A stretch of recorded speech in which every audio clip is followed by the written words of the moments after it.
रियासत जम्मू व कश्मीर में आज इस्लामिक यूनिवर्सिटी साइंस और टेक्नोलॉजी अवंतीपुरा के शोबा इलेक्ट्रॉनिक व कम्युनिकेशंस की जानिब से 3 रोज़ा वर्कशॉप का इनेकाद किया गया।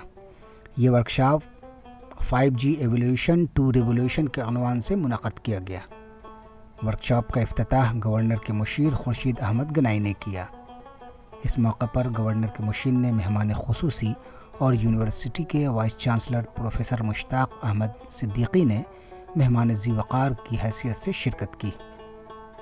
वर्कशॉप में कसीर तादाद में यूनिवर्सिटी के प्रोफेसर्स, लेक्चरर्स और तलबा व तालिबात शामिल हुए। ये जो इसमें मोबाइल टेक्नोलॉजी में जो 5G 5th जनरेशन टेक्नोलॉजी आ रही है, इससे इसकी वजह से जो क्वालिटी ऑफ कम्युनिकेशन है और जो क्वांटम ऑफ कम्युनिकेशन है वो बहुत अच्छा होगा, बहुत ज़्यादा होगा।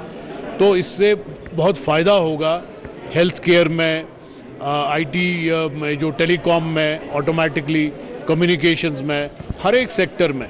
अवंतीपुरा से डार तारिक की रिपोर्ट।